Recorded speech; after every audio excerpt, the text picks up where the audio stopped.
So in my first lecture, I talked about lung cancer screening. And one of the things I alluded to was that one of the downsides of lung cancer screening is that you're going to find a lot of false positives. And those false positives usually occur as lung nodules. And fortunately for us, this is not a new problem. Lung nodules are extraordinarily common. And even if nobody ever gets lung cancer screening, this is not a problem that's going to go away. In fact, the vast majority of lung nodules will be discovered incidentally because we do so many more CAT scans nowadays for so many more reasons. And we do CAT scans with far greater detail than we did even 10, 20 years ago.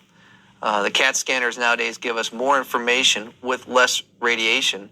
And for a lot of reasons, that's good. But we also have to learn to deal with the downside of these very sensitive tests. And most of the time, that means lung nodules. There are going to be all sorts of incidental findings on CAT scans ordered for one reason that then disclose a problem somewhere else. In this case, we're going to focus just on lung nodules. And of course, if you're a patient and somebody says that you have a lung nodule, most patients will leap to the incorrect conclusion that they have lung cancer. And we'll learn in a moment here that most lung nodules are not cancers. So one of the first objectives is to understand how you can assess the probability of malignancy in a given lung nodule very quickly by just some simple features. And we'll talk about the features of nodules that predict a higher likelihood of malignancy and some of the features of the patients in which the nodules are found. So those are the major objectives of this brief lecture on how to recognize signs of lung cancer in a lung nodule. And for the purposes of this lecture, I'm going to refer to all lung nodules as if they were either found on purpose with lung cancer screening, or if they were found by accident, what I like to call incidentalomas. So, we'll start with a question. You're confronted by a patient who asks you, what is the proportion of lung nodules detected on CT scan that turn out to be lung cancer? And you have to give them an answer. Which of the following is the best answer that you can give your patient? Is it A, the probability of malignancy in a pulmonary nodule is 20%? B, the probability of malignancy in a pulmonary nodule is 0 if you never smoked? C, the probability of malignancy in a pulmonary nodule is 10%, or D, the probability of malignancy in a pulmonary nodule is less than 4%. So we'll go on and learn about these. The first thing I'm going to do is we're going to go through some images, examples, and practice recognizing signs of lung cancer. And then we have models that we can use if we want to calculate the probability that allow us to determine from clinical criteria, that is, questions you can answer sitting in the exam room with your patient, what is the probability of cancer? And more importantly, what do you do with this information? So we're going to start with an exercise, and in each of the next few slides, 2 lung nodules that are found on CT scans, and you'll see some similarities and some differences between these. And simply think to yourself, A or B, which one of these is more likely to be cancer? And when you think of that, ask yourself why you chose that. So we're going to go through this exercise, 2 nodules, one is more likely, one is less likely, and ask yourself why you chose the one that you chose. So, example, first one, nodule on the left, A, or the nodule on the right, B. Which of these 2 nodules, and I'll point them out for you here and here, which are more likely to be cancer, and more importantly, why did you choose that? Another example, here's a nodule here and here. And think to yourself, which of those is more likely to be cancer, and more importantly, why did you choose that? The next example, 2 very similar appearing nodules. This one just above the diaphragm in this right lung here, and this one here. And they look the same, but the difference is one is in a 65-year-old man, the other is in a 32-year-old man. Which of those is more likely to be lung cancer, and why did you choose that? And lastly, again, 2 similar looking nodules, about the same size in the left upper lobe, here, about the same size, kind of odd shaped. One is in a 65-year-old heavy smoker, the other is in a 64-year-old non-smoker. Which of these 2 is more likely to be cancer, and more importantly, why did you choose that one? So Think about what you did for those last 4 examples. Which features did you use to guess which one was more likely to be cancer? Now, it doesn't matter whether you got them right or not, but most of the time you probably found yourself thinking about things like, well, how big is it? And indeed, size does predict the probability of cancer very effectively. Regardless of how old you are, regardless of your smoking history, the size of a nodule is a very good factor in predicting the probability of malignancy. And you may have seen 2 nodules that were very similar, but one had kind of fuzzy, spiculated edges, whereas the other comparison nodule was relatively smooth. Edge characteristics, spiculation, lobulation, as compared to something that's nice and smooth and round, are very, very strong predictors of malignancy. Lung nodules that are very smooth and round are very unlikely to be cancer, whereas nodules that you have a hard time picking out the edge because they're spiculated or perhaps infiltrating the tumor, or rather the tumor is infiltrating the lung around them, cause it to be very difficult to trace the edge of that nodule. These are characteristics more likely to be found in a cancer. None of these are 100%, but what we're doing here is we're building a story in our head about the probability of cancer. And you can think of this, and I'll show you a picture in a minute, as a pendulum swinging towards one side of very unlikely to be malignancy and to the other side of very likely to be malignancy. And then I did show you some examples where the nodules looked identical, but one was in an elderlier person or more elderly than the other one. And of course, age is a big predictor. If you're an older person with a given size nodule, it's much more likely to be cancer than if you are a much younger person with the exact same nodule. And finally, tobacco history. We know that lung cancer is a disease largely caused by tobacco use, not exclusively, but almost exclusively. And so a given person who's a smoker is much more likely to have cancer in that nodule than a person with an identical appearing nodule who's a non-smoker. We're talking here about probability, not diagnostic characteristics, but probability. Now, as it turns out, there are a number of models out there, some of which were developed many years ago. And really, even with time, with technology, we haven't improved much on this one, which was published almost 20 years ago now. And this was largely done on nodules found on chest x-rays, but it really still holds quite well today. This is what we call the Swenson model. It was developed by some investigators from Mayo Clinic. Steve Swenson was the lead investigator on this, and they found that age, smoking history, size of the nodule, and edge characteristics were great predictors of malignancy. And there are 2 further characteristics that aren't quite as obvious, but if you have a prior history of cancer, what that tells us is that your genetics are capable of resulting in the development of cancer. And if you have a prior history of cancer, then any given nodule found on chest x-ray or CAT scan imaging is more likely to be lung cancer, not because it spread there from other cancers, but because individuals who can make one cancer are capable of making another.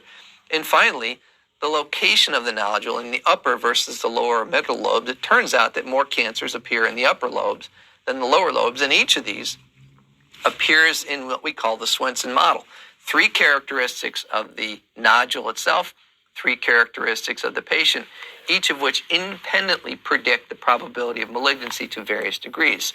These are the 4 we identified by the exercise that we just completed. These last 2 are a little less intuitive, but clearly strong predictors, both in the Swenson model and more recent models that were updated to include additional information that you can really only get from a CAT scan. This model applies to people with chest x-rays or CAT scans, and ideally, you can use any one of them. The point is that we start out with every patient in whom we find a nodule with this pendulum that sits somewhere in the middle.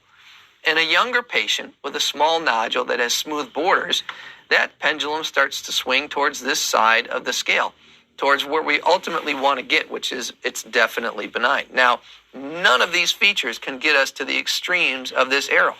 But all the things that we just talked about, age, size, the border of the nodule, the smoking history, the location of the nodule, and finally what we haven't talked about yet, which is another radiographic test called a PET scan. It's actually a nuclear medicine study, is very effective at helping us swing this pendulum towards or away from one end or the other of this scale. So why do I use this scale? Well, in my mind, I've got 3 large zones that I'm trying to ultimately get the patient into, because in each of these zones, we have a separate strategy for how to deal with the nodule.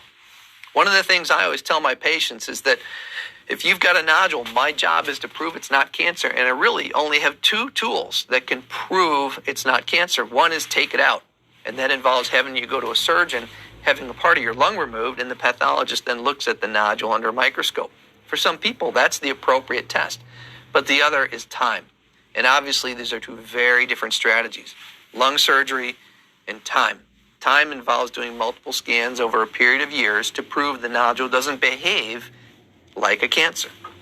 So watching the behavior or removing the nodule are the only two tools that I have in my kit to prove that a nodule isn't cancer. And in the end, if those two strategies are so different, I have to have clinical tools that point us in the right direction, and these are the clinical tools. So at this very low probability end, if I can swing that probability down here with just clinical features, all I do is tell the patient, I'm going to reassure them, we're going to prove this isn't cancer, and we're going to do it by showing this thing doesn't behave in a sinister way. On the other hand, as I evaluate the patient and the pendulum moves up here, I'm going to be much more interested in getting aggressive, perhaps referring the patient to surgery or doing other tests to find out whether this is cancer. So it's easier to prove something is a cancer than to prove it isn't, but we start out with this clinical picture in our head. What's the pre-test probability? What do we do with this probability? Big deal. We've done all our history taking and we reviewed the scan with the patient. We've reviewed it with our radiologist. And there the pendulum sits in one of these three zones. What do we do? Well, this is where it actually gets, I think, easier. The hard part is getting to this step. When I get to this point where I have that probability, it's either very low, very high, and everything else in between. And we can talk about where these cutoffs are, but that's less important than having these general ideas in our head. At this low end, when we have a low probability, I refer to this as the Fleischner zone. And the term Fleischner comes from the Fleischner Society, which years ago came out with recommendations on how to help us deal with all the lung nodules we were finding, all the incidentalomas we were finding, with a more sane approach. In other words, rather than doing scans every 3 months, what the Fleischner Society really succeeded in doing is showing us how to prove a nodule was benign with fewer CAT scans, and that's good. Patients don't want the radiation, their insurers don't want the cost, and we don't want to have to put patients through unnecessary testing. So the Fleischner zone simply tells us that we can follow these lung nodules with pre-specified intervals of follow-up, look at the CAT scan, and show that the behavior of the nodule is not that of a malignant process. In other words, it's not growing.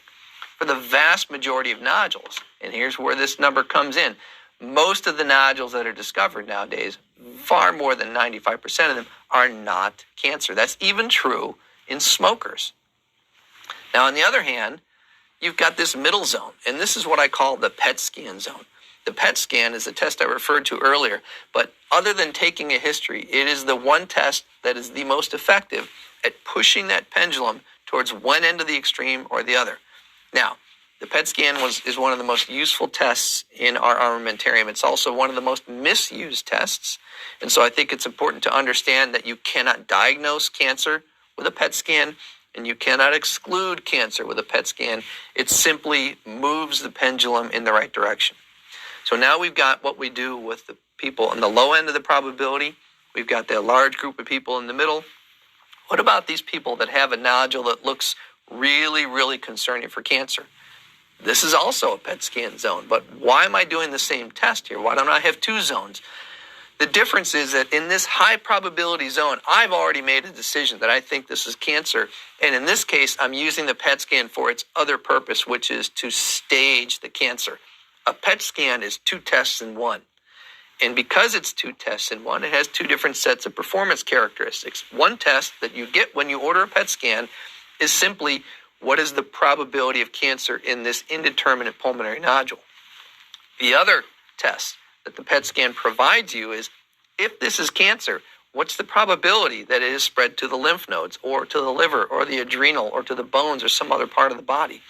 There, it's a staging test. So you really get two tests in one when you order a PET scan.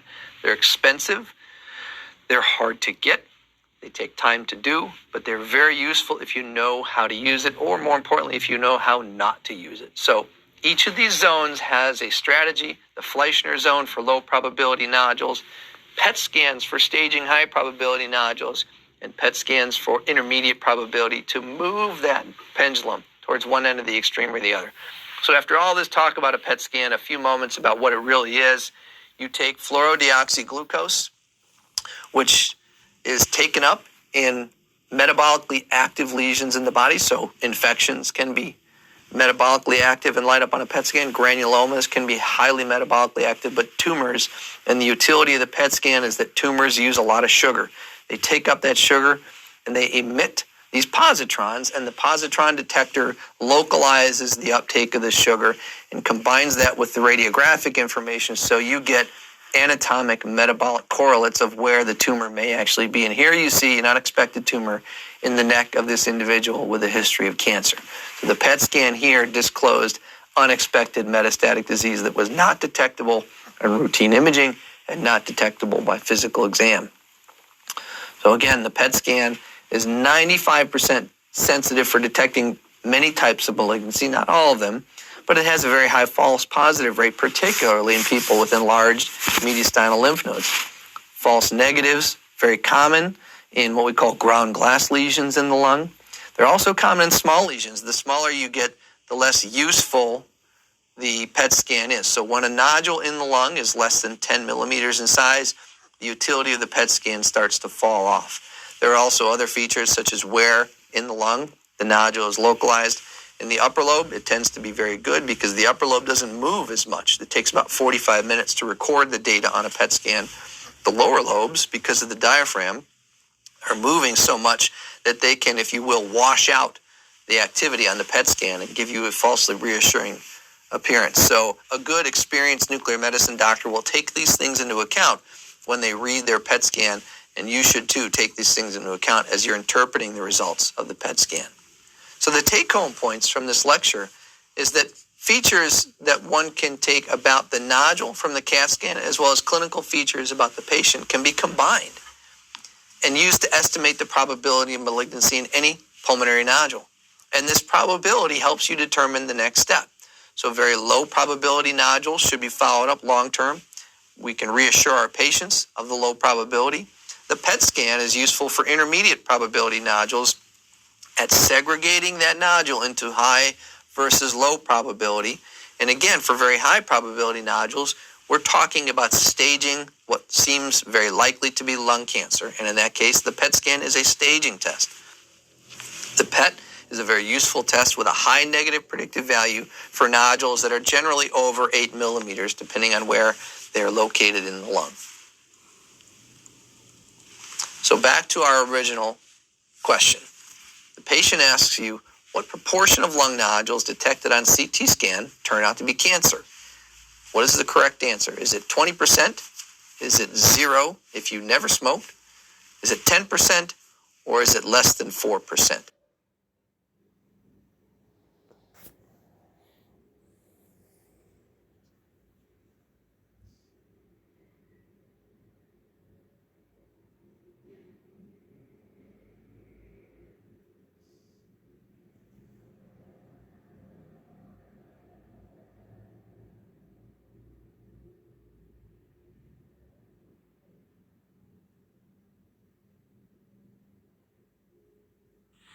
And as you heard during our lecture, the correct answer is that even in heavy smokers, the probability of malignancy is somewhere less than 4%. Use this information to reassure your patients.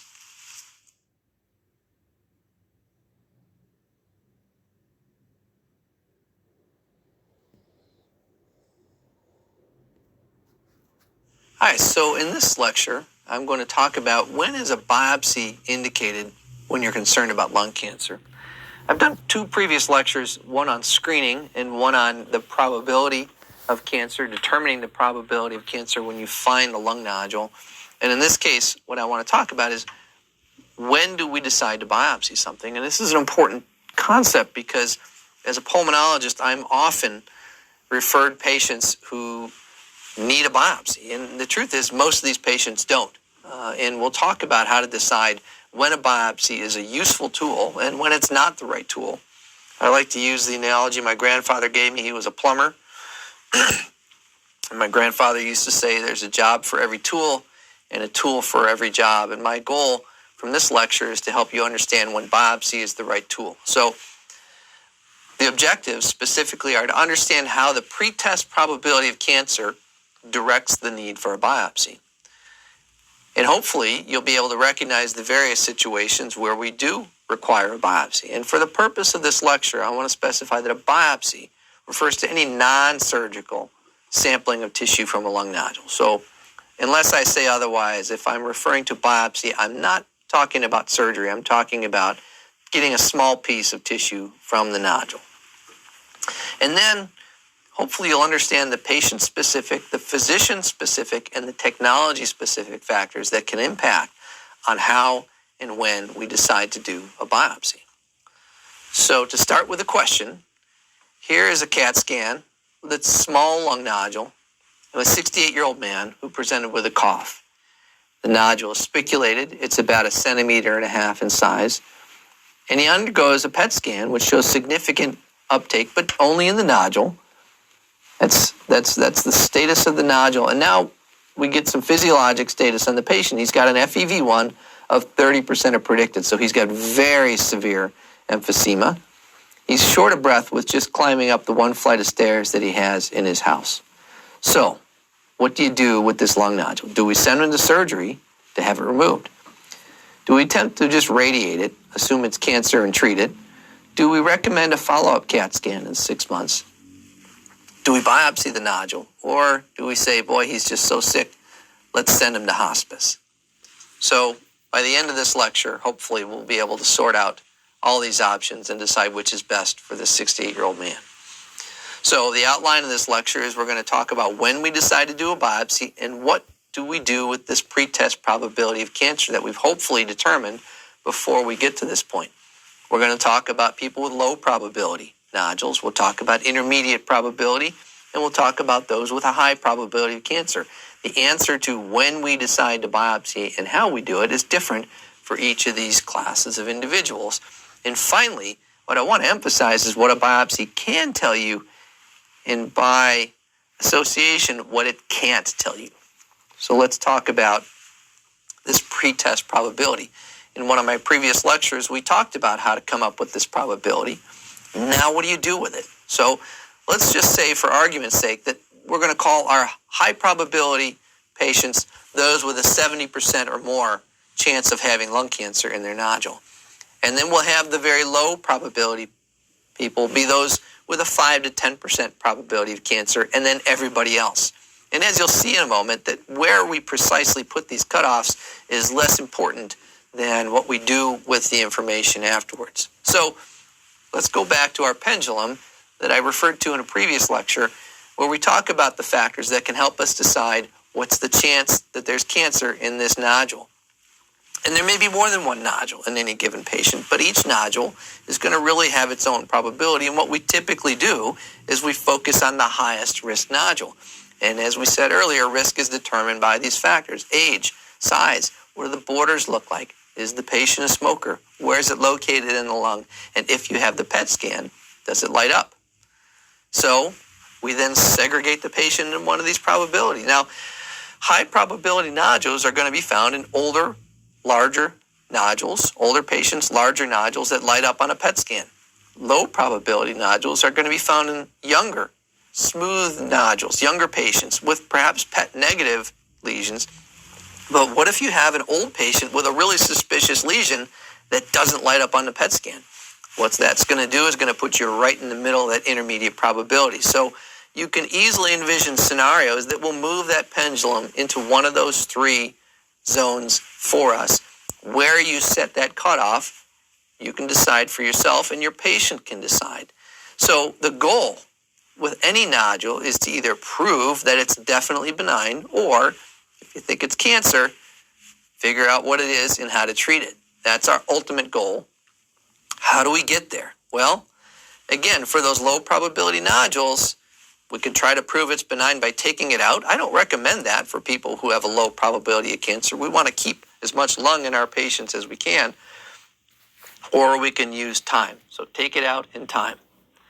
On the other hand, if it's a really high probability of cancer, we want to prove it's cancer.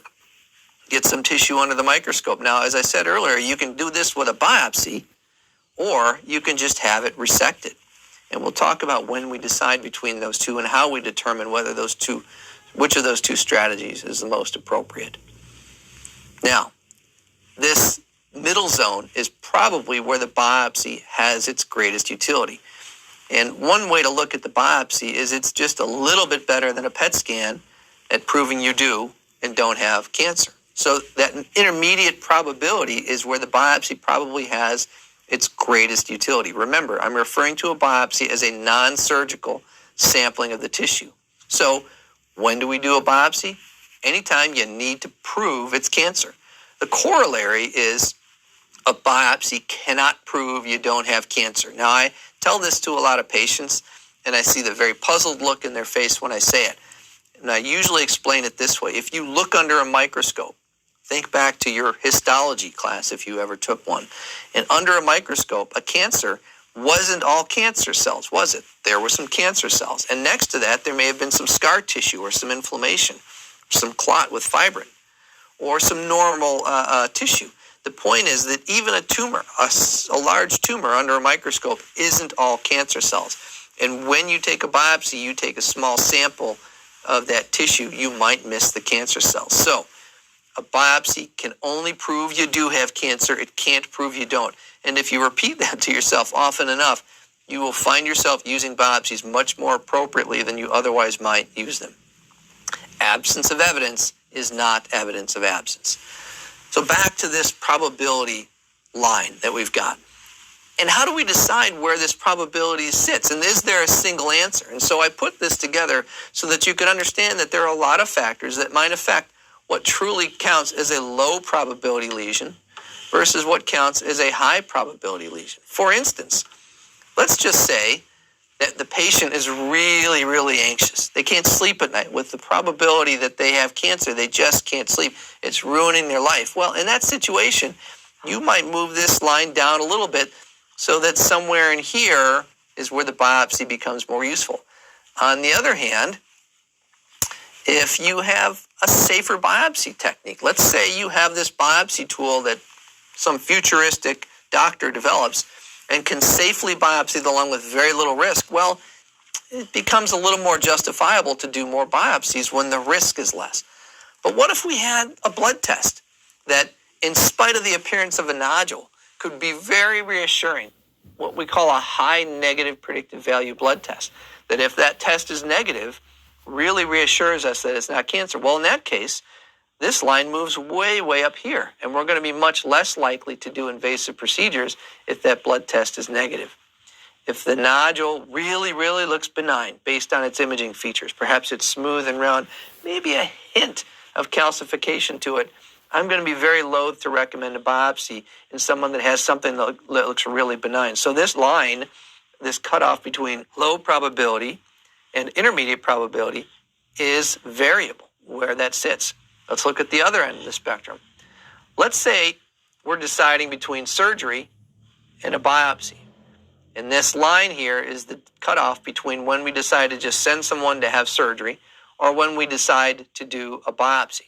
Well, if you have a patient whose surgical risk is really high, maybe they have pretty bad emphysema, not so bad to scare off the surgeon and the patient, but bad enough that their risk for surgery is higher than average, well, the burden of proof is going to be quite high. You may want to do a biopsy in this patient to prove to the surgeon and to the patient that they have cancer and the risk of the surgery is worth it. On the other hand, what if you are the best surgeon in the world and you've never had a bad outcome and all your patients go home 2 days later and play golf a week after that, regardless of how sick they are? Well, if you're that surgeon, then you're going to probably recommend surgery more often than somebody who has a higher complication rate. Getting people to recognize this can be hard. So this line is just as variable as this line for different reasons. What we're looking to do is to bring the right answer to the right patient, and that's dependent on the patient, their anxiety level, it's dependent on the nodule itself, and it's dependent on the context in where they're being treated. So there's not a single answer to what is the cutoff between low, intermediate, and high probability. It is a fluid answer that depends on where the patient is in that spectrum. So, when is it appropriate to biopsy a patient with a lung nodule? I want to emphasize that if you are a patient with a nodule that looks like cancer with a high pretest probability, say 80, 90%, and if you're otherwise healthy with good lung function and no cardiac disease and no other major comorbid illnesses, then me doing a biopsy serves you no use. You probably should go to a surgeon, get that nodule taken out, and that's your biopsy. It's also your treatment, because a negative biopsy in that situation, if you have a pretest probability that's already very high, a negative biopsy can't move that nodule far enough down the scale for me to be comfortable with saying to you, let's just watch it. In that situation, your surgeon is the one who should be doing the biopsy. Now, if I send the patient to one of my colleagues who's a thoracic surgeon, and I work with a lot of very good thoracic surgeons, and they have their conversation with the patient, they say, yeah, we think this is cancer, and we think we can do an operation to cure this cancer, but you've got some heart disease, and you've got some lung disease, and I'd like to be 100% sure before I put you to sleep and cut your chest open. I'd like Dr. Ehrenberg to prove to me that this is cancer before we subject you to the risk of surgery. So the two answers are, we don't biopsy people who are healthy, but if the surgeon thinks they need that answer or the patient demands that answer before surgery, that's a situation where it's okay to biopsy highly likely cancer. Keep that in mind. Now, what about other situations where we do a biopsy? Simple answer, when is it appropriate to biopsy a patient with a lung nodule? When we need a diagnosis to facilitate treatment. So, a patient who just can't have surgery under any circumstances whatsoever. We think they have cancer. We want to treat it with radiation, an excellent way to treat early stage lung cancer, particularly for people who can't have surgery. The radiation oncologist, they want to know what they're treating. In that situation, it's okay for me to put the patient through the risk of the biopsy because I'm trying to prove it is lung cancer. I'm not trying to prove it isn't. So when you want to prove it's lung cancer to facilitate treatment, that's a situation where a biopsy is useful. And in this case, the one caveat that I would try to emphasize is that when you biopsy a patient with lung cancer, you want to make sure you're answering not one question, but two. The first obvious one is this cancer? But the second one is, what stage is it? If a patient comes to me with a big mass in their upper lobe of their lung, but they also have big, bulky mediastinal lymph nodes, or perhaps evidence of metastasis to the adrenal gland on a PET scan, I do them no good by biopsying that lung nodule. We need to prove that adrenal gland is a metastasis. It gives the patient the benefit of the doubt because the PET scan can be falsely positive.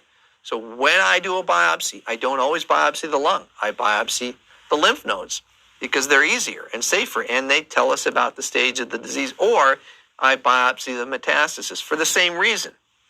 Sticking a needle in the lung is a very risky proposition.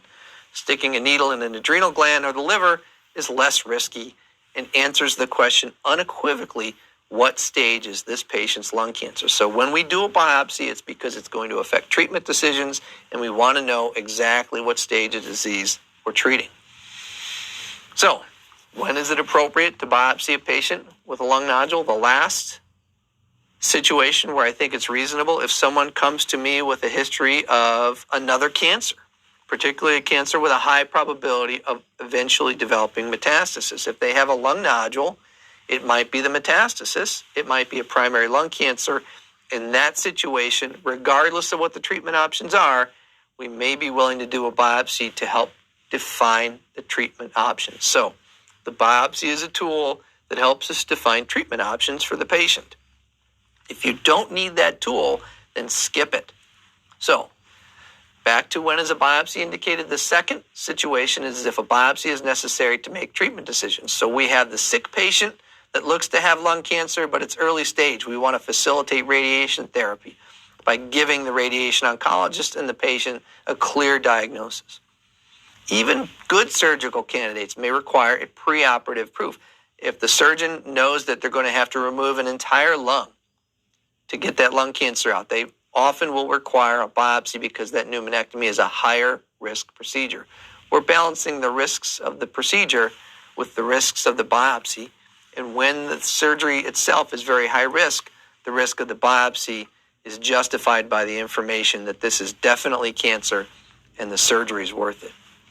And then finally, there's this small percentage of patients who, after even a good conversation with the surgeon about the risks and benefits of surgery, will say to us, I don't care what you tell me, doc, I'm not doing anything until you prove to me what this is. That's a very small proportion of patients and should become smaller if we get good at talking with patients about their risk. So let's go back to our 68-year-old man who has a spiculated nodule that shows significant uptake on the PET scan. So he's a smoker.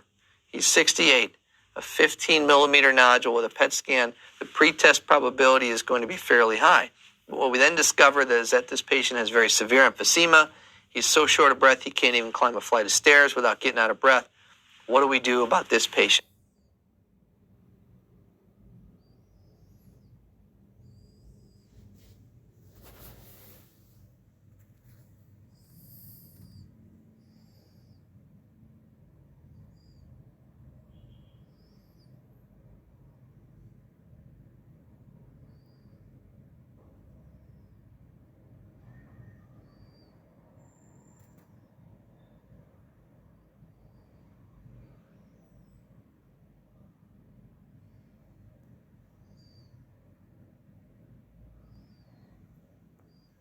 The answer in this case is to biopsy the lung nodule.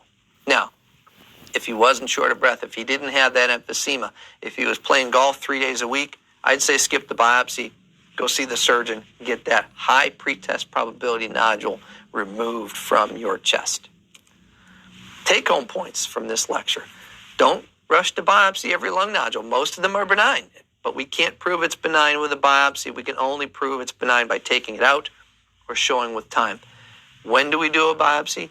When we need it for treatment decisions. When the clinical and the imaging clues are discordant, and that puts the probability right in the middle. And finally, what a biopsy can tell you, it only can prove you do have cancer. You cannot prove the absence of cancer with a biopsy. And as long as you repeat that to yourself enough, you won't misuse this invasive procedure.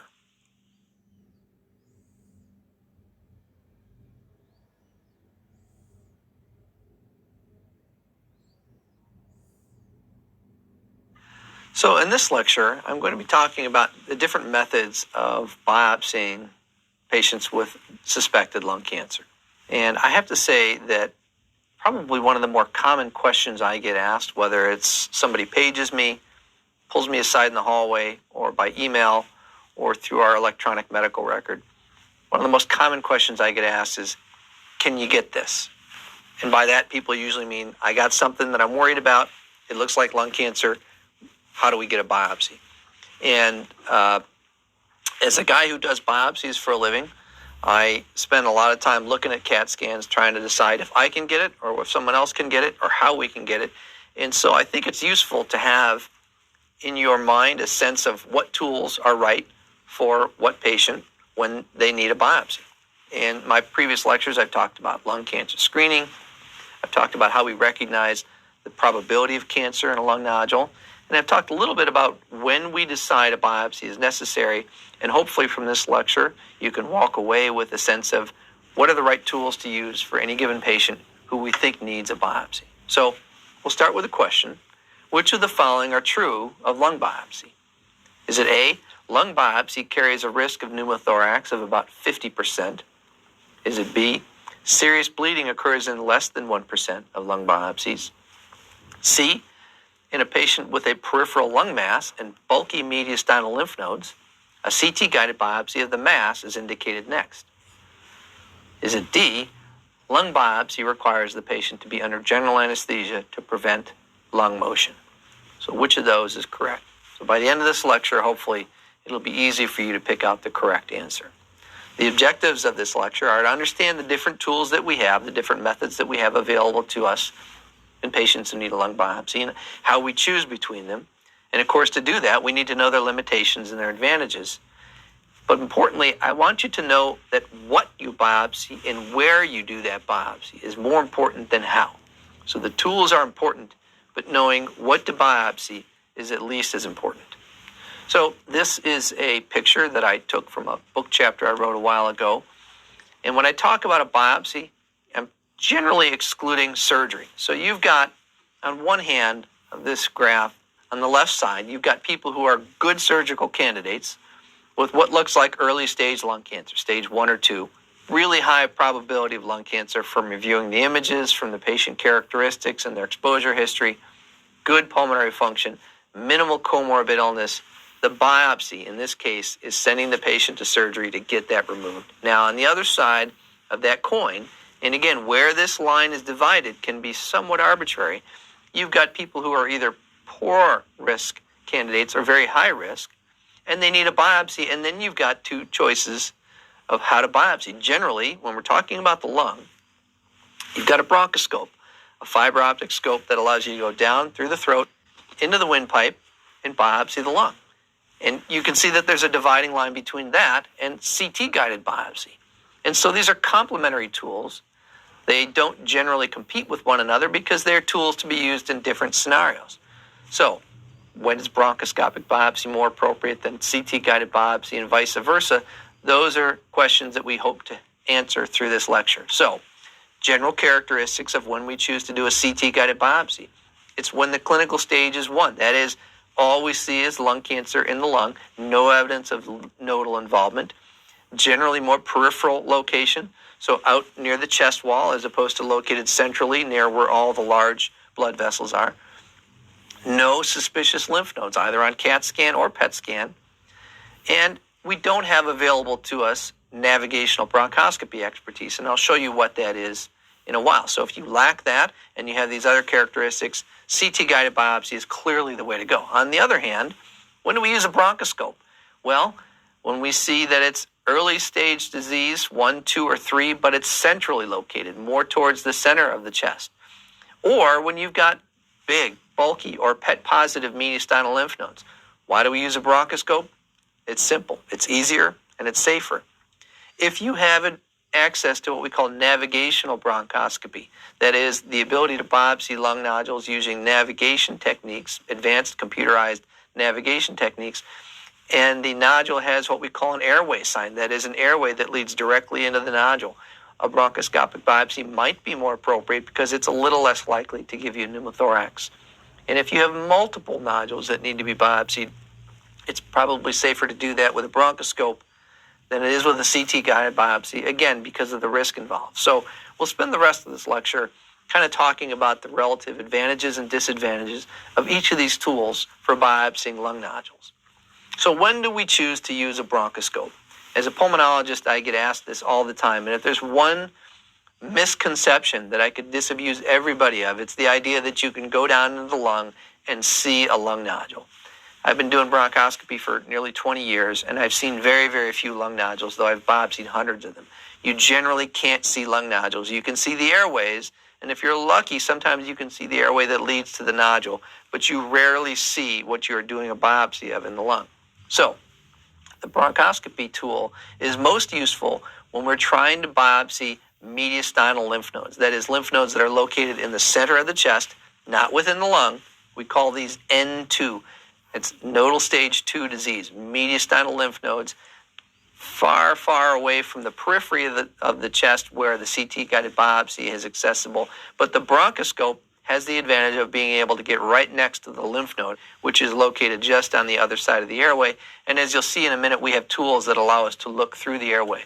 So, when we have large mediastinal lymph nodes, the bronchoscope is clearly the way to go. If you have a large central lesion in patients who are not otherwise candidates for surgery or who refuse to have surgery, the bronchoscope is generally the safer way to get at that nodule. And finally, in some centers with experience in using navigation bronchoscopy, some peripheral lesions can be biopsied more safely, particularly when they have the airway sign, and I will show you an example of that here in just a moment. So let's start with an example of a patient with a 1.4 centimeter lobulated upper lobe nodule. The patient has a background of emphysema, which you can sort of appreciate on this scan. The holes in the lung, there's the nodule. And lo and behold, on the soft tissue windows with contrast, there's a lymph node in that CT scan, which looks somewhat suspicious. Well, if you follow our directions from the previous test, you'll find that this patient should have a PET scan. And in this PET scan, there's intense FDG activity in this nodule, which moves the probability pendulum, if you will, more towards cancer. And more importantly, this subcarinal lymph node, this mediastinal lymph node, has intense FDG uptake, as does an adjacent hilar lymph node, which is incompletely imaged here. So you have a lesion that looks like lung cancer with mediastinal lymph node involvement. My question now is, what do you do for this person? Do you send her to surgery to have that nodule removed? Do you just assume that it's cancer based on the PET scan and radiate the lung nodule because she can't have surgery? Do you biopsy the lung nodule? Or do you biopsy the mediastinal lymph node? Or because you think she has advanced stage disease, do you send her to oncology to get chemotherapy? What's the right answer here?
Well, one way to approach this is to understand that for every stage of disease in lung cancer, and this may make lung cancer more unique amongst all the solid tumors that are common, is that the answer to how do you treat it is very, very different based on the stage. What that means is if you're going to open up the right toolkit to treat that patient, you better get the stage correct. I call this table Treating Lung Cancer 101 because this is a very rudimentary representation of how we would treat these patients. But people with early stage disease who are resectable should go straight to have surgery. But what about people who are too sick to have surgery? We have a lot of other treatment options, and this alphabet soup simply refers to a variety of different radiation treatments: external beam radiation therapy, stereotactic body radiotherapy, which is becoming the standard of care in this box. Early stage unresectable lung cancer. If we were to prioritize this, this would be the biggest answer to the question of how we would treat these people. But what about people with locally advanced disease, nodal involvement within the lung, or nodal involvement in the mediastinum, which gets you up to stage 3?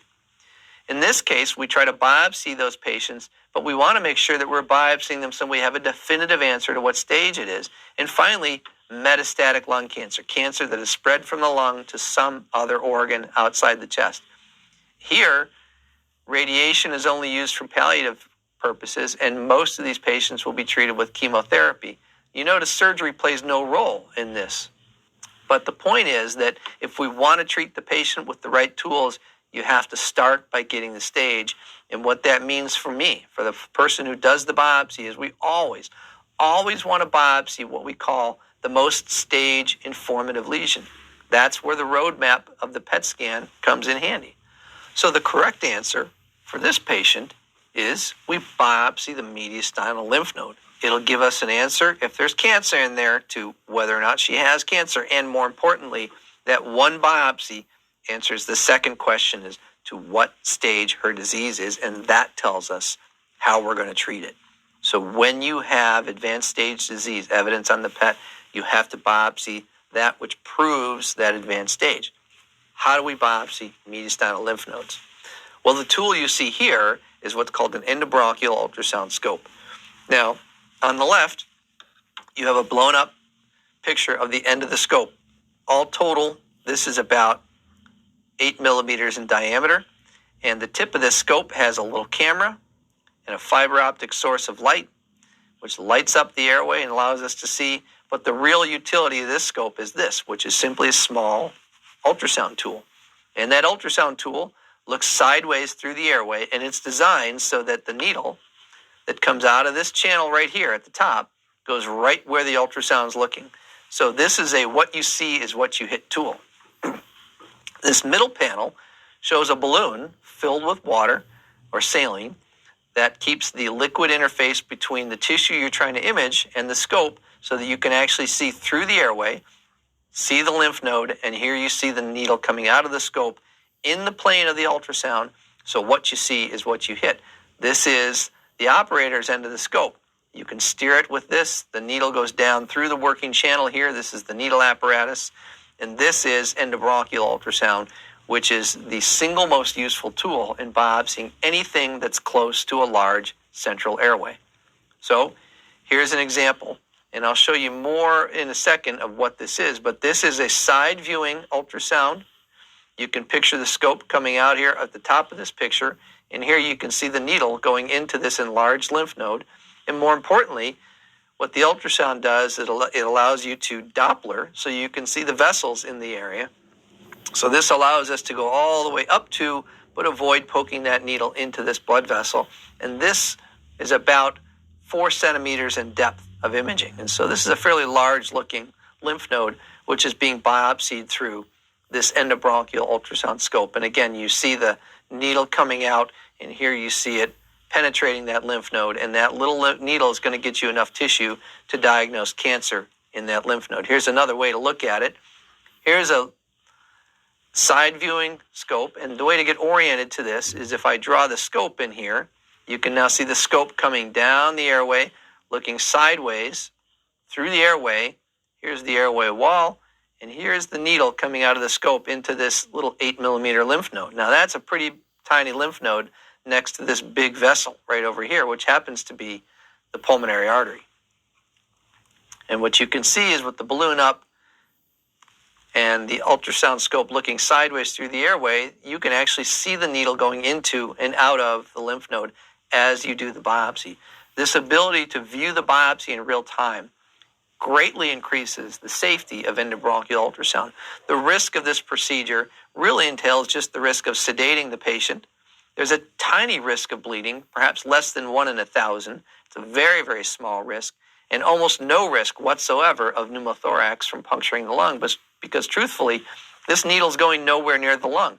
This is in the mediastinum, and the lung is several centimeters away, way out here. I couldn't give the patient a pneumothorax with this needle even if I wanted to. So, EBUS, or endobronchial ultrasound-guided biopsy, is the procedure of choice for people with suspected lung cancer that involves mediastinal lymph nodes. And unfortunately, in this day and age, that's about 75% of our patients. The advantage is that it is extraordinarily safe. The bleeding risk is low. The pneumothorax risk is almost non-existent. It gives you both diagnosis and mediastinal staging in one procedure. It does not require general anesthesia. This is mostly done in many institutions with conscious sedation, makes it that much safer. You directly visualize what you're biopsying, that is, what you see is what you hit, and you can get multiple passes, enough to give you additional materials for the modern molecular tests that we now do on tumors to generate additional treatment options. And you can reach nearly every station of lymph nodes in the chest. There are exceptions to that. The ones that are not next to the airway, of course, you cannot reach because you are a slave to the airway when you are doing endobronchial ultrasound. You can only go where the scope goes. It is the procedure of choice, as I said, but it has some disadvantages. You can't reach lymph nodes in what we call the prevascular space, what we call station 5. These are lymph nodes that are located anterior to the great vessels around the aorta, or generally lower paraesophageal lymph nodes are out of the reach. Now, you can take the endobronchial ultrasound scope and go down the esophagus and find these paraesophageal lymph nodes, but there are other scopes that are designed for the esophagus that also have ultrasound and can reach paraesophageal lymph nodes. That's what we call endoscopic ultrasound, and this was a procedure generally invented by and for gastroenterologists who have a role to play in staging our patients with paraesophageal lymph nodes. The final disadvantage is that if you suspect somebody has lymphoma, if you may recall, lymphomas require generally large pieces of tissue to make the diagnosis, and because you're doing a biopsy with a needle, this is not an excellent way to make a diagnosis of lymphoma. If you're suspicious of lymphoma, you may start with this procedure. You may often find yourself needing a second procedure if you remain suspicious for lymphoma after diagnosing with endobronchial ultrasound the presence of atypical lymphocytes. You generally need to see the architecture of the lymph node, and it's very rare that you can reveal that architecture with a needle-based biopsy, whether it's a core or a cytologic specimen. So this is a great test, but it's not a perfect test for biopsying diseased mediastinal lymph nodes. So let's move on now to a different patient. Now this patient is 61 years old with COPD, has very bad shortness of breath, and is a smoker. And what you see in these CT scans is that she had an incidental lung nodule, initially found on a chest x-ray, later confirmed on a CT scan, and then a PET scan. And what you see is intense FDG uptake in this nodule. And if you look closely, what you see is this beautiful airway that leads you right into the nodule. And in fact, it kind of bifurcates right before the nodule. She's a very poor operative candidate, according to the surgeon who evaluated her, due to her very low pulmonary reserve and her poor functional status. And so this is somebody that looks like they have early stage lung cancer based on this CAT scan and the PET scan. She's clearly at risk based on her smoking history, and now we want to be able to provide her with another treatment option, and that requires a diagnosis.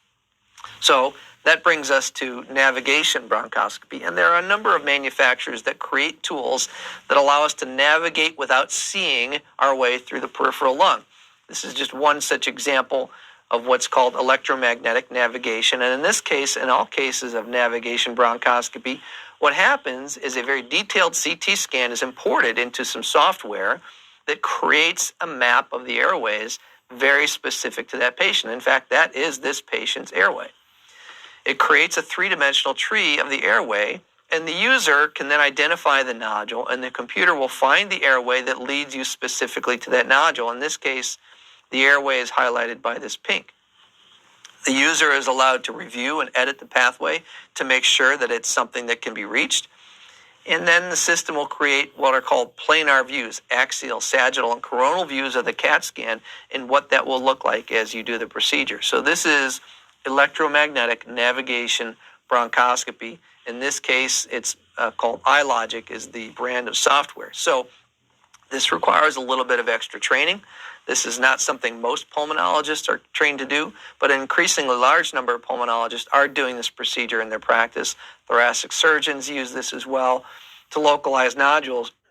During the procedure, the patient is on a biopsy table, in this case, a fluoroscopy table, and if you peel back the patient mattress, what you'll find is this thing about the size of a cookie sheet. It's essentially a small magnet that creates a magnetic field. And during the procedure, the patient lays on that magnetic field, and a probe is traced through the airways, passed through each of the segmental airways until the computer generates enough location data on that probe to recreate that three-dimensional model. So the patient's anatomy is converted into this 3D tree. That 3D tree is then recreated with an airway exam that includes that catheter passed through the bronchoscope. And once the airway anatomy is registered, the computer is then signaling to the operator that we are ready to navigate to the lesion. It essentially works much like a GPS system does in your car. It is virtual imaging. It's not real-time imaging. And so there is some confirmation of the location of your biopsy tools that are required. But once you get to where you're going, you remove the locatable guide, that's the steerable part, leave the catheter in place, and all your biopsy tools can be passed through that catheter into the nodule and allow you to get a biopsy. So you reach the nodule after your navigation, and we can then use a second tool, which is a complementary tool. In this case, you can use fluoroscopy. We use radial ultrasound, and the radial ultrasound is simply another catheter, a peripheral catheter that is passed through the bronchoscope and allows you to ultrasound out in the periphery of the lung. Now, this one has a balloon on it, but you don't need the balloon for peripheral nodules because you're already in teeny tiny airways that are probably just no bigger than this catheter itself. What it allows you to do is confirm whether you are indeed where the virtual imaging thinks you are.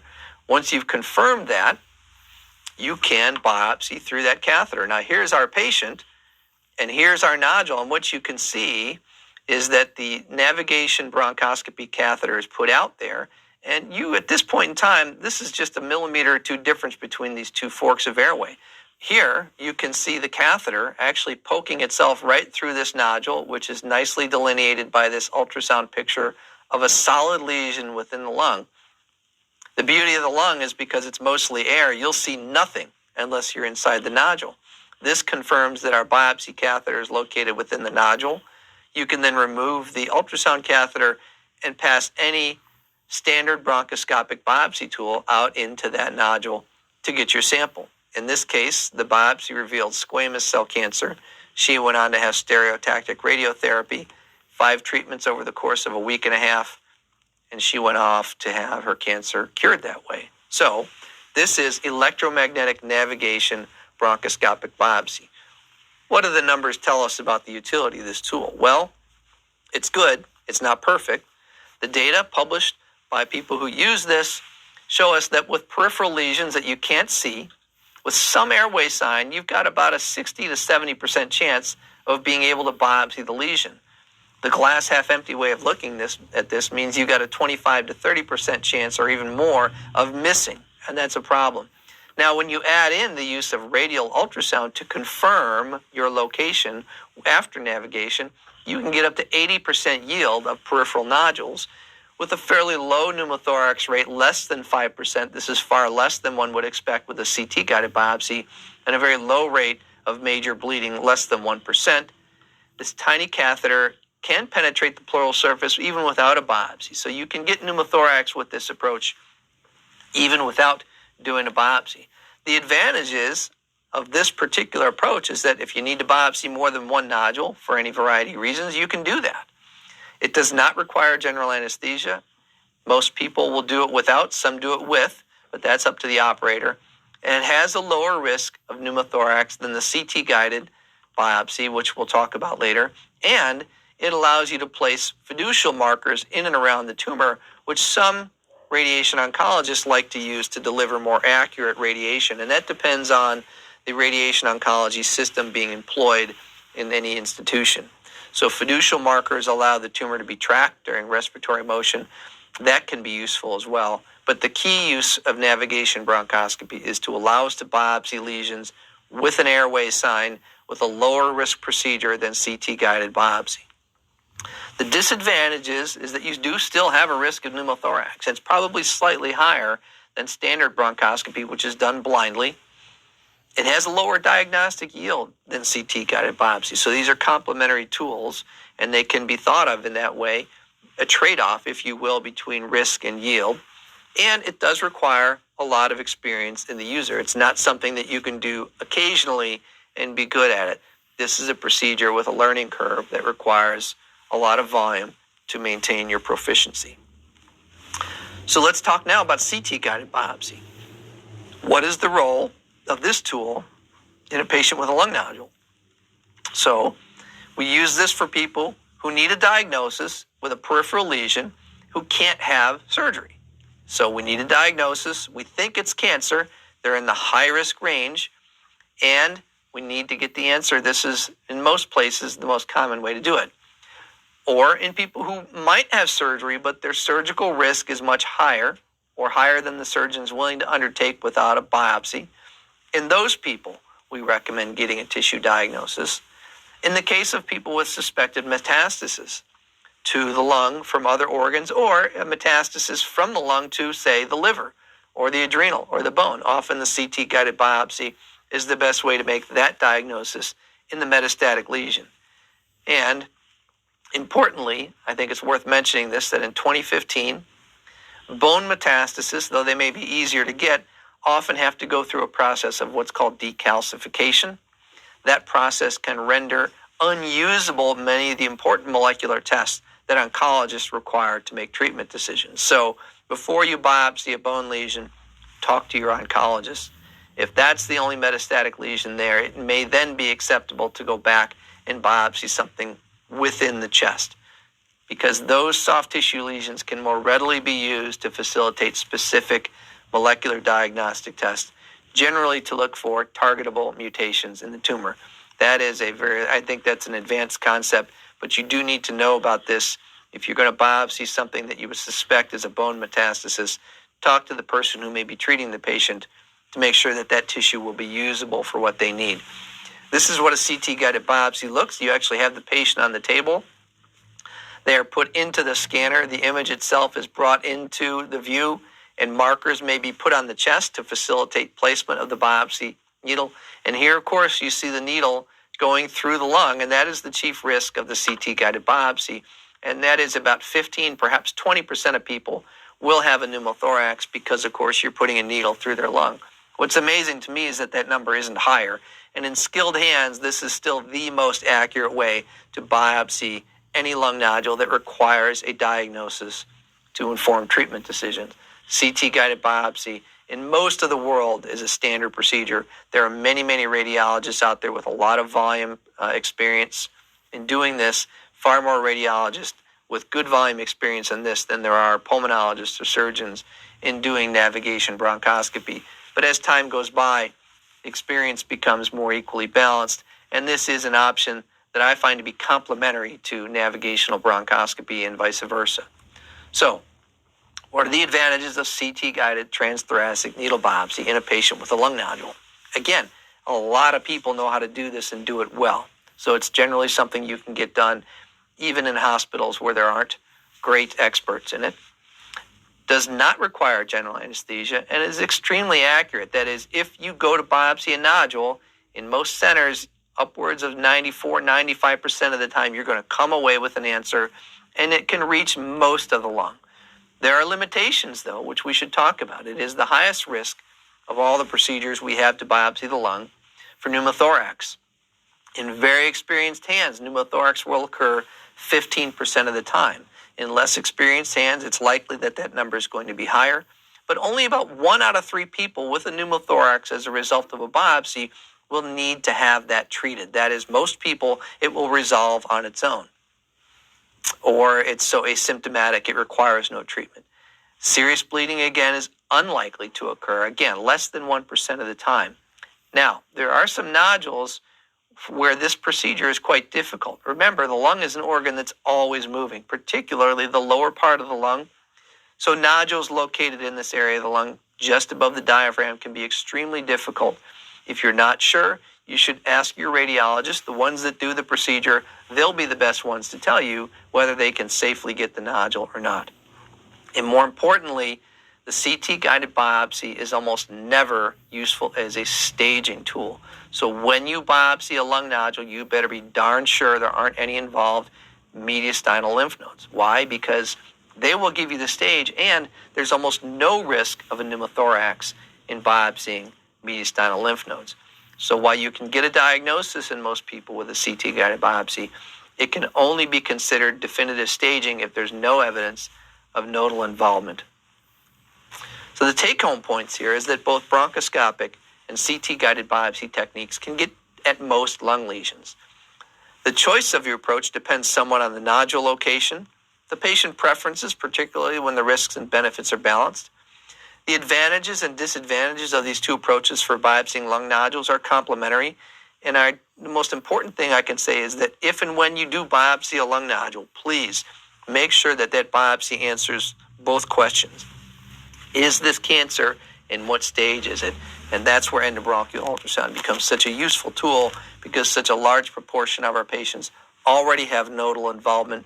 The safety of endobronchial ultrasound makes it the procedure of choice for anybody with suspected nodal involvement in a lung nodule or lung mass. So let's get back to the first question. Which of the following are true of lung biopsy? And now you should be able to answer this question based on what we just talked about.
And the right answer is B.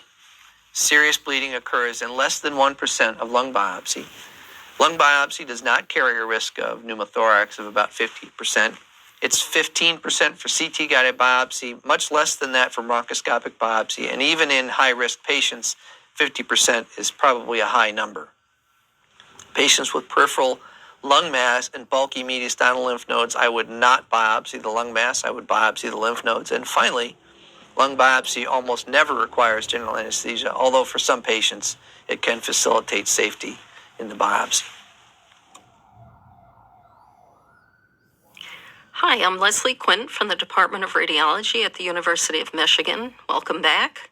Today's talk is entitled Recommendations for Management of Small Incidental Solid Lung Nodules.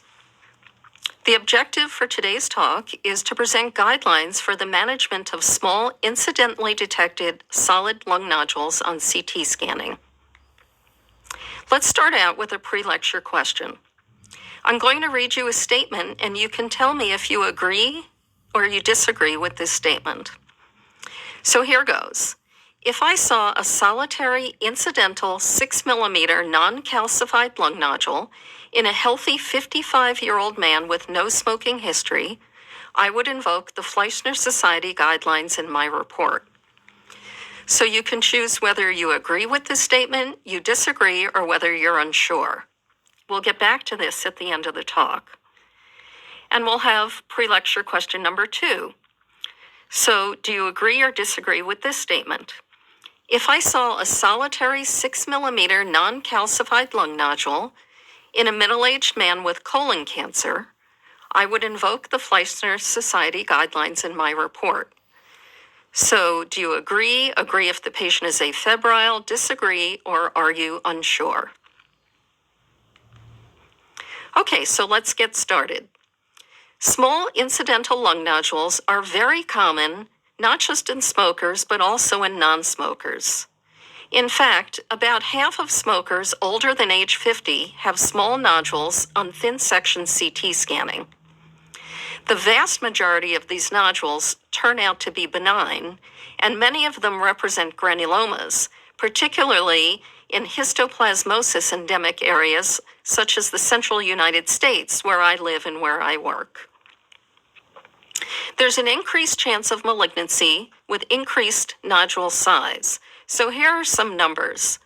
Less than 1% of nodules under 4 millimeters in diameter in smokers turn into lethal cancers, whereas if we look at larger nodules, about 8 millimeters in diameter, about 10 to 20% of those turn into lethal cancers in smokers. So you can see that size does have an influence on the chance of malignancy. However, you can turn these numbers around, and in fact, 80 to 90% of 8 millimeter diameter nodules in smokers are actually benign. So the bottom line here is most small incidental nodules, even in smokers, are benign.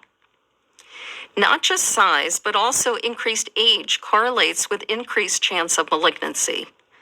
Lung cancer is uncommon under the age of 40, and it's rare under the age of 35. So what do we do if we encounter an incidental lung nodule on our CT scans? The very best thing we can do is look for comparison imaging. If a nodule is solid, and if it's stable for at least 2 years, then we can say it's benign. If we don't have comparison imaging or we don't have 2 years of stability, the next best thing we can do is to look for benign morphologic features and clinical characteristics. And for a discussion on that, I would refer you to Dr. Ehrenberg's lecture on the probability of lung cancer. Okay, so what do we do if we see an incidental lung nodule, if we don't have 2 years of stability, perhaps we don't have comparison scans, and we don't have clearly benign morphologic or clinical features? So the nodule, in other words, is indeterminate. The best thing we can do is use published evidence-based management guidelines. And what we use in our practice are the Fleischner Society guidelines, which were updated in 2017. These guidelines are based on patient risk, particularly history of smoking, as well as nodule size and nodule multiplicity. Here are the Fleischner Society guidelines for the management of incidentally detected solid lung nodules in adults. This looks a little complicated. I think if you go through it, you can figure things out, but I would just like to point out a couple of features. First of all, the nodules should be measured using an average of long and short axis diameter, rounded to the nearest millimeter. Secondly, we can measure the nodules using diameter or using nodule volume. Currently, most practices use nodule diameter, but we are moving more and more in the future to using volumetry. Okay, at this point, I would just like to point out some caveats for using these guidelines. Remember that the guidelines only apply to adults older than age 35 or age 35. That is because lung cancer is very rare under the age of 35. Another potential pitfall for using these guidelines is to remember that they're only for incidental nodules. The guidelines do not apply in the screening setting. If you're doing screening, you should use guidelines that are meant for that situation, and what we use are the LUNGRADS guidelines from the American College of Radiology. Another feature to point out is that the guidelines are not meant for cancer staging and follow-up. Those patients will be managed according to the type and stage of their known cancer. And finally, the guidelines are not for immunocompromised patients or for patients with clinical evidence of infection, because those types of nodules may actually just represent a focus of infection, and short-term follow-up may be appropriate. Here's such an example. In this patient, we saw an incidental left lower lobe nodule. It was somewhat ill-defined. We did not invoke the Fleischner Society guidelines because the patient had a fever, and in fact, this nodule resolved within the next few weeks. This was just a region of infection. There are other published evidence-based guidelines that you may wish to use. They're overall similar to the Fleischner Society guidelines. They're guidelines from the American College of Chest Physicians and from the British Thoracic Society. And this latter management strategy applies to not just incidental nodules, but also to screen-detected nodules. Okay, and that brings us back to our questions. So we'll start with the one listed here, and tell me whether you agree with this statement. If I saw a solitary incidental small non-calcified lung nodule in a healthy middle-aged man with no smoking history, I would invoke the Fleischner Society guidelines in my report.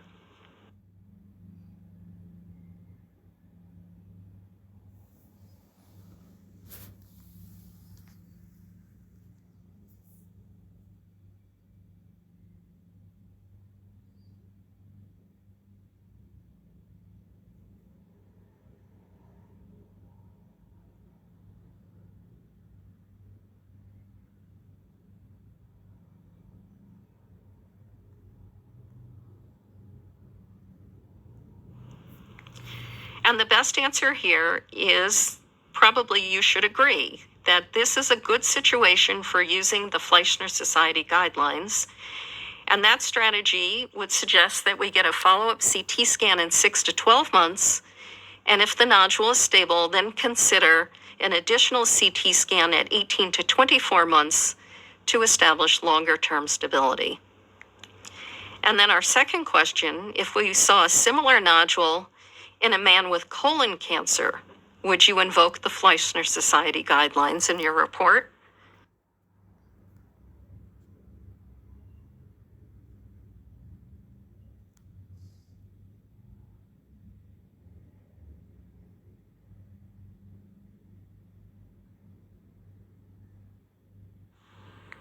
And the best answer here would be to disagree. This is not the situation where we would use these guidelines because this may represent a metastasis, and this patient will be followed according to protocol for his known cancer.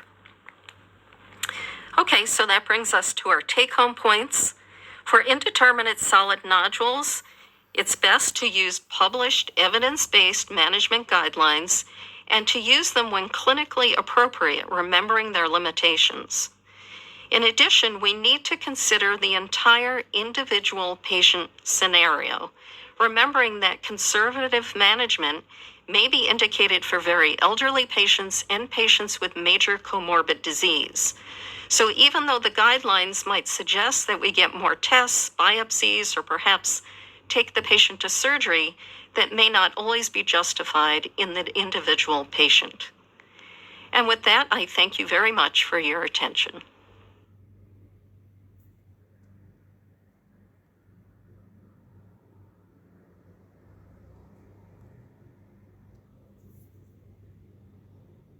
Hi, my name is Jeff Myers.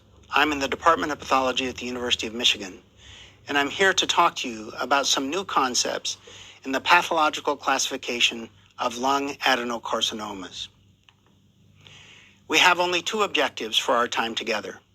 At the conclusion of this lecture, it is my hope that you will be able to apply current terminology to primary adenocarcinomas of the lung. And importantly, you'll be able to articulate the clinical and biological significance of selected adenocarcinoma subtypes. Let's start with a question to which we'll return at the end of our time together. A CT-guided core needle biopsy from a 2.7 centimeter spiculated peripheral lung mass in a 59-year-old woman yielded a diagnosis of adenocarcinoma with a predominantly micropapillary component. Which of the following statements regarding her lung carcinoma is true?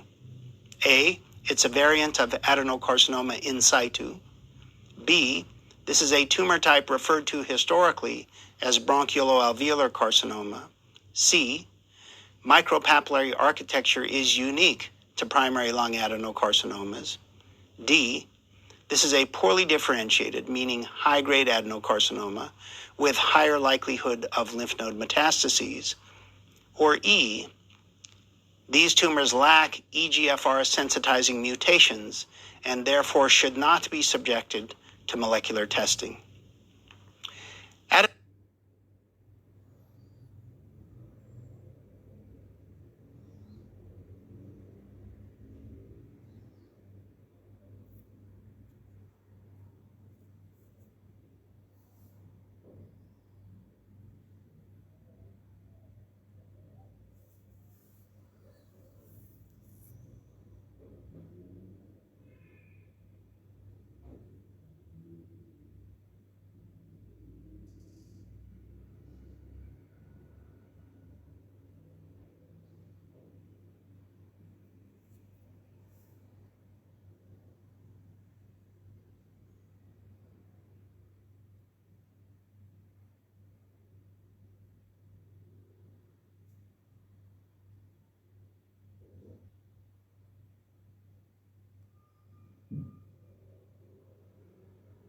Adenocarcinoma, as you may know, is the most common incident lung cancer in the United States. Lung cancer incident rates in the United States peaked in the early 1990s, but adenocarcinoma rates continued to rise up until 2010. Adenocarcinoma rates are uniformly higher than rates for squamous cell carcinomas across virtually all demographic categories. If we compare males to females across whites and blacks, the incident rate ratios have been approaching parity over the last several years, so that now the incident rates are equivalent. Adenocarcinoma is a member of the larger category of non-small cell lung carcinomas that in general is a term applied to adenocarcinomas, squamous cell carcinomas, adenosquamous carcinomas, and large cell carcinomas. We will not consider the latter three categories in the course of this lecture. Adenocarcinomas in the newest 2015 WHO classification for tumors of the lung are defined on the basis of both their histology and cytology, as has been true in previous iterations of this classification scheme, But we will also see that there are now immunohistochemical staining criteria that can put tumors into this category. The historical criteria for the diagnosis of adenocarcinoma were that tumors had to show either evidence of an ability to make glandular structures and or produce mucin to qualify as adenocarcinomas. The image on the left shows a tumor forming glands and therefore an adenocarcinoma, while the illustration on the right shows a tumor that is elaborating mucin, much of it in the extracellular space. The current WHO classification also stipulates that carcinomas that could not otherwise be subclassified as adenocarcinoma belong in this category if they stain positively with antibodies directed against either TTF1, that stands for thyroid transcription factor 1, or NAPSIN-A, that this immunophenotype in the absence of glandular architecture or mucin production is sufficient to establish the diagnosis of adenocarcinoma. In February 2011, this paper transformed the language applied to adenocarcinomas of the lung. This was an international multidisciplinary effort led by Bill Travis at Memorial Sloan Kettering to codify the language regarding this evolving category of lung carcinomas. The proposed classification scheme divides adenocarcinomas into these three main categories: pre-invasive lesions, minimally invasive lesions, and fully invasive adenocarcinomas, and we'll talk about the differences between these groups in turn. The categories of pre-invasive lesions and minimally invasive lesions collapse what had historically been referred to as bronchioloalveolar carcinomas, a term that they suggested no longer be used. If we think about non-invasive adenocarcinoma, the criteria proposed in the current WHO is that, first of all, this language only applies to solitary tumors that are no greater than 3 centimeters in greatest dimension. And under the microscope, they are defined by a peculiar growth pattern that has been referred to as a lipidic, LEPIDIC growth pattern, illustrated in the small photomicrograph on the right, in which neoplastic cells are distributed along the surfaces of alveolar septa. When this histology applies to 100% of well-sampled small lung adenocarcinomas, then the term adenocarcinoma in situ is appropriate. That means that these tumors have no stromal, vascular, or pleural invasion, and no other histologic patterns affiliated with invasive growth. That includes the categories of acinar carcinoma, papillary carcinoma, micropapillary carcinoma, and solid carcinoma. This term is also not appropriate for those tumors demonstrating a micropapillary architecture in which tumor cells easily spread into adjacent air spaces, as illustrated in the photomicrograph in the lower left. So, small adenocarcinomas, no invasion, meaning they have a purely lipidic growth pattern, and there is no spread of tumor cells through the air spaces. The term lipidic has been debated and was clarified in this review by Kirk Jones at UCSF in 2013, who, after some scholarly research, discovered that the term lipidic had been invented by a Canadian pathologist, John Adamy, in 1902 when he presented to the Toronto Pathological Society. And he used the term to apply in general, not just to the lung, to tumors that appeared to be derived from surface lining cells. In an early edition of Spencer's Pathology of the Lung textbook, he suggested that tumors grow into alveoli by either filling them with a solid mass of malignant cells, which he called a hillock growth pattern, or by lining their walls, which he described as a lipidic growth pattern. So lipidic is a neologism that was inherited from Dr. Adamy in the early 20th century. Defined in this way, the cytology of the neoplastic population lining the alveolar septa can be either non-mucinous or mucinous. The non-mucinous variants far outweigh the mucinous category of adenocarcinoma in situ, and both, strictly defined, are rare. This illustrates at low magnification a classical example of a non-invasive, non-mucinous adenocarcinoma in situ, a lesion that historically would have been referred to as bronchioloalveolar carcinoma. At low magnification, you get the sense that the lung architecture is relatively unperturbed, but you can see a marked cutoff from the normal tissue at the lower left and the tumor on the right, in which the interstitial structures, while slightly thickened, are most abnormal in that they are lined by a population of neoplastic cells that depart significantly from their benign counterparts in being much larger, with atypical, enlarged, and more darkly staining nuclei. The presence of a small focus of invasive carcinoma, small defined as no greater than half a centimeter, in fact does not change the survival advantage in low stage, meaning 3 centimeters or less, adenocarcinomas. For this category of tumor, the current WHO classification scheme, modeled after the 2011 February paper that I referenced, has adopted the term minimally invasive adenocarcinoma.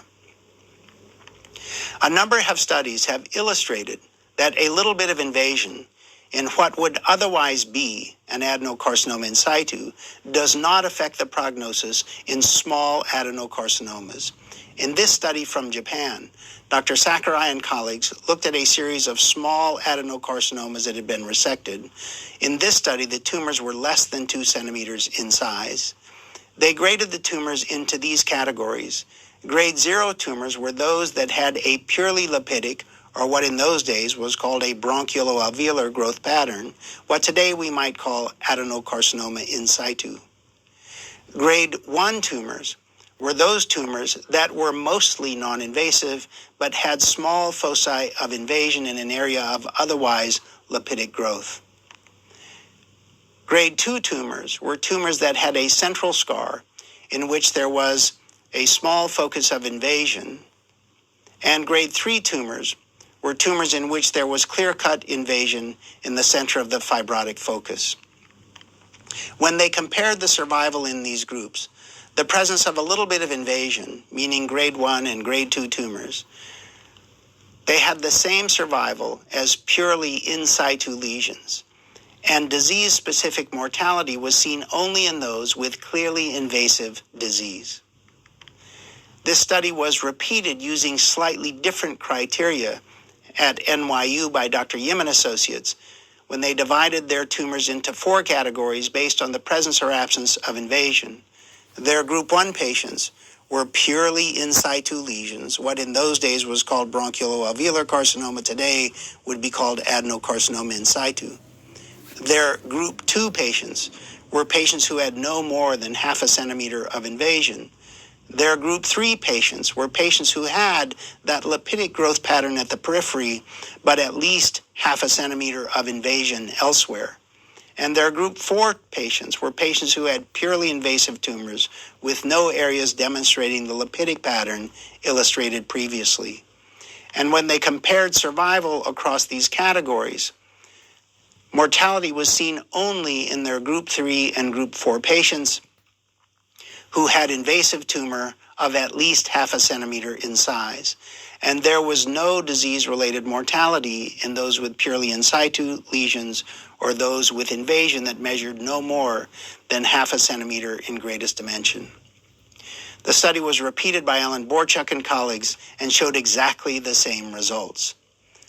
So the conclusion from these studies was that a little bit of invasion in an otherwise in situ adenocarcinoma of the lung in tumors that are no greater than 3 centimeters in size is still a very good prognosis lesion. In fact, in this more recent data from Memorial Sloan Kettering, those tumors that had a lipidic growth pattern accounting for at least 50% of the sampled tissue had 0 disease-associated recurrence. Their conclusion was that small, meaning no greater than 3 centimeter, well-differentiated lipidic predominant tumors have a good prognosis as long as there are no other adverse prognostic features, meaning a micropapillary growth pattern that we're going to get to, angiolymphatic or visceral pleural invasion, sublobar resection, and close margins. So the truth is, those well-differentiated tumors in which a lipidic growth pattern is predominant are good prognosis tumors. This is the lipidic predominant category that is included under the invasive adenocarcinoma group. The language in this invasive adenocarcinoma group means that if a particular histology accounts for the highest percentage of sampled cross-sectional area, then the label lipidic or acinar or papillary or micropapillary or solid predominant is appropriate depending on which of those components predominates. It's a simple system. So here is an invasive adenocarcinoma in which a lipidic, bronchioloalveolar, historically, growth pattern predominates, in which you see at the periphery neoplastic cells spreading along the surfaces of intact interstitial structures, in this case, alveolar septa. Acinar predominant invasive adenocarcinomas are those adenocarcinomas in which the highest percentage of sampled tumor falls into this category, in which neoplastic columnar cells form these tubules, often affiliated with a desmoplastic stromal reaction. Papillary predominant adenocarcinomas refer to those in which the highest percentage of tumor shows this histology, in which neoplastic cells are lined up on the surface of these papillary structures characterized by central connective tissue cores, often with an associated vessel. Micropapillary predominant tumors are those tumors in which this histology is the most predominant, and in this pattern, which differs from the papillary pattern in that the neoplastic cells, while forming these papillary structures, have no central connective tissue core or vessel. The solid predominant pattern refers to those tumors in which the most common histology shows neoplastic cells forming solid sheets with any of the other differentiating architectures to which we have previously referred. It would be difficult to separate this histology from a high-grade squamous cell carcinoma without the use of immunostains. To be an adenocarcinoma, it would have to be positive for TTF1 and/or NAPSIN-A. The distribution of the histologic types depends on the population explored. In this series of over 1,000 stage 1 lung adenocarcinomas resected at Memorial Sloan Kettering Cancer Center, published by Cadota and colleagues, the acinar predominant adenocarcinomas accounted for nearly 40% of cases. The second most common category were papillary predominant tumors, accounting for about a quarter of cases. And notice that purely non-invasive in situ lesions accounted for less than 1%, while minimally invasive cancers accounted for about 3%, and lipidic predominant tumors about 10%. Invasive adenocarcinomas predominate in series of even small adenocarcinomas.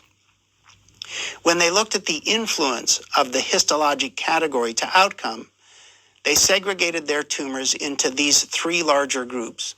Low-grade tumors, which was the category that included adenocarcinomas in situ and minimally invasive adenocarcinomas, had a 100% 5-year disease-free survival, as you might have guessed from the previous studies that we shared. The intermediate category, which was the largest category, were those tumors that had a lipidic predominant, an acinar predominant, or a papillary predominant growth pattern. And the 5-year disease-free survival in this group was 84%. Their high-grade category included micropapillary tumors, solid tumors, and mucinous tumors, which had a 5-year disease-free survival of 71%, illustrating that in low-stage small adenocarcinomas, histologic subtype matters. A similar study showed a different distribution of invasive subtypes. In this study, papillary invasive adenocarcinomas predominated. Acinar was a much smaller subset, but the low-grade tumors were again a small fraction of 440 tumors resected in Japan. And yet, with similar findings in terms of the influence on outcome, this grading scheme differed a little in that they moved the lipidic predominant tumors into the low-grade group, and they moved the invasive mucinous tumors into the intermediate group. And based on their data, they showed similar differences in 5-year disease-free survival based on the predominant histologic type. Both studies would agree that the micropapillary and solid histologies tend to be affiliated with the worst outcome in small resected adenocarcinomas. So when it comes to histologic grading of adenocarcinomas of the lung, low-grade or well-differentiated adenocarcinomas are those that are in situ minimally invasive or have a lipidic predominant growth pattern. The terms adenocarcinoma in situ and minimally invasive adenocarcinoma should only be applied to tumors no greater than 3 centimeters in greatest dimension. Intermediate grade adenocarcinomas are those in which an acinar histology, papillary histology, or invasive mucinous histology predominates. And high-grade or poorly differentiated adenocarcinomas are those in which a solid growth pattern or a micropapillary growth pattern predominates. More recently, it's been demonstrated that even a little bit of a micropapillary growth pattern can influence the outcome in patients with primary pulmonary adenocarcinoma, showing that a micropapillary architecture, as demonstrated in the 2 previously cited studies, predicts for a poor outcome and a greater likelihood of metastatic disease. Histology cannot predict genotype in adenocarcinomas of the lung. So to know whether an adenocarcinoma of the lung has a sensitizing mutation in EGFR, and the same applies to ELK and ROS1 translocations, you have to do the tests. While there are certain tumor types more likely than others to be affiliated with sensitizing mutations in any individual patient, you can only know the answer if you do the test. So let's get back to our question. A CT-guided core needle biopsy from a 2.7 centimeter spiculated peripheral lung mass in a 59-year-old woman yielded a diagnosis of adenocarcinoma with a predominantly micropapillary component. Which of the following statements regarding her lung carcinoma is true?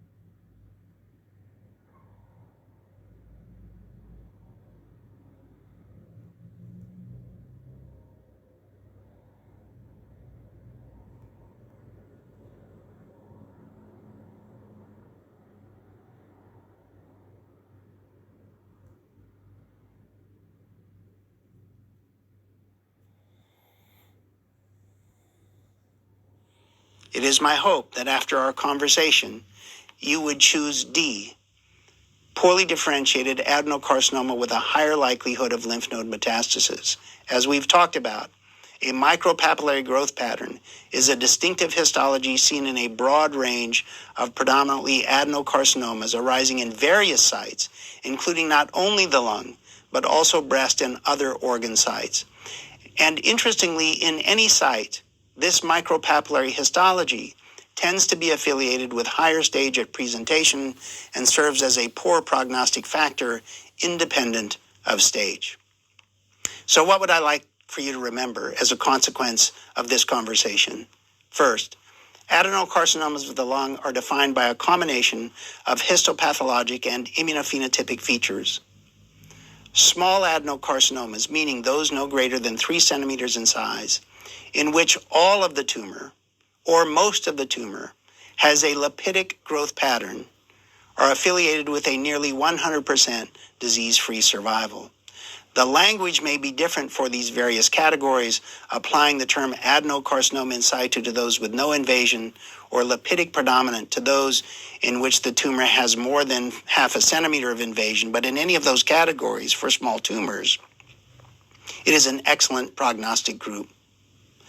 The same cannot be said for solid adenocarcinomas and those with a micropapillary component, which are the bad actors when it comes to adenocarcinoma of the lung. Thank you for joining me today. I hope you've enjoyed this lecture. Hi, I'm Leslie Quint from the Department of Radiology at the University of Michigan. The topic for today's talk is